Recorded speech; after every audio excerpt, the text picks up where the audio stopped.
Good afternoon, welcome to Insight. I'm Emma Guthrie. Today we bring you what's on in Glasgow. We answer some of your burning firm questions. We find out about life as a London trainee and gain an insight into one of our clients from our Stay-on-D.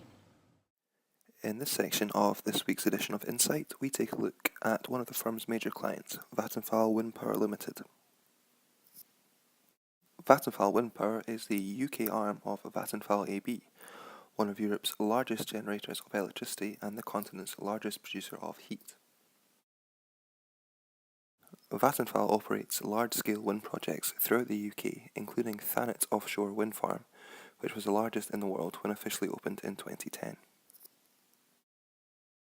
In Scotland, Vattenfall already operates the 18-turbine Edinburgh wind farm on the Isle of Skye, and recently completed construction of another 18-turbine scheme in Clashindarroch Forest in Aberdeenshire. Even more recently, Vattenfall began early consultations with local stakeholders in the Argyll area regarding a potential wind development at Knockinfeon near Tarbert, one of the UK's windiest spots. That wraps up the snapshot of Vattenfall's UK business. If you'd like to know more or think your team could help, why not get in touch with the client relations partner? Hi Insight, it's Sam here from the Glasgow office, and it's time to find out what's happening this week in Glasgow. John Bishop at the SSE Hydro, Wednesday and Thursday the 26th and 27th of November. Echo in the Bunnymen, Thursday 27th of November at the O2 ABC. McManus, it's Treasure Island at the Pavilion Theatre, starting Wednesday 26th November. Echo in the Bunnymen, Thursday 27th of November at the O2 ABC. Argyll Street Christmas Market. Hi, I'm James, a trainee in the litigation department, and I'm going to take you through a few FAQs to do with the library and how to find information online. One question which gets asked frequently concerns legislation and what a piece of legislation will look like once amendments have been made. This information is relatively straightforward to find on Westlaw, and you can see it by searching the piece of legislation you want and then selecting the section number. So here I've went on to the Companies Act 2006 and found section 48. So the question is, what will this section look like once amendments have been made? And the relevant information we're looking for can be found here, where it says version 1 of 2. We can also see that this version is in force from the 1st of October 2009 until the present. The version of the section which is in force at the minute is the one defaulted to by Westlaw, so whatever comes up will be in force just now. To see what this version will look like after amendments have been made, you click on this button here, Next Version. We can now see that from the 8th of December 2014, this is what the section will look like. Hi, I'm Andrew Reid. I'm a trainee in property, and I've got a few questions for Lisa Costo, who actually works in cash room, dealing with client monies and everything else that goes with it. Okay. Thanks for speaking to us today, Lisa. First question, if I wanted to make a payment of, say, SDLT to HMRC, what forms and details do I require?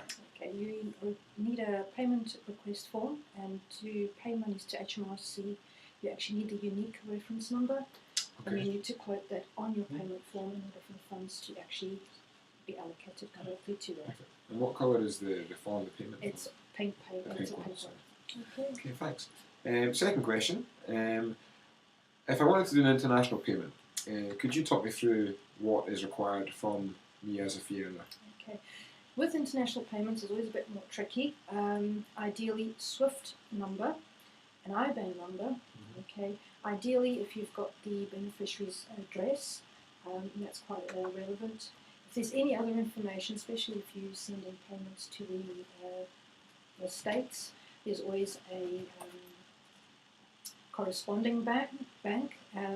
If you have those details, provide those details with us. And the forms, it's a Bank of Scotland International Payment Form, along with a pink payment request form, but those forms are a little bit smaller.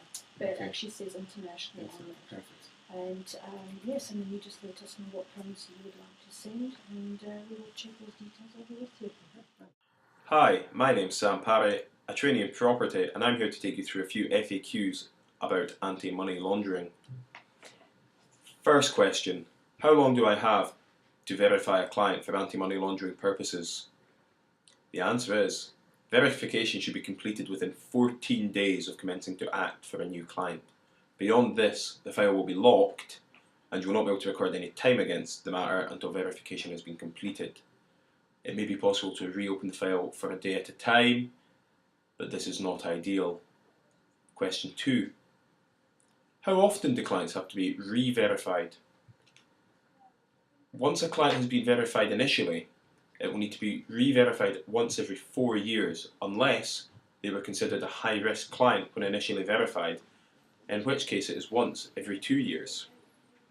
Question 3. Who do I have to verify? Roughly speaking, if a client is an individual, you must verify the individual himself. This would be through a passport and the utility bill. B. If a client is a limited company, you would have to verify 2 directors of the client and 2 beneficial owners, or confirmation from the directors that there are no beneficial owners. C. If the client is a partnership, you must verify 2 partners of the client and 2 beneficial owners again, or again, confirmation from the partners that there are no beneficial owners. Thank you for joining us today. If you want to get involved, get in touch with the Insight team.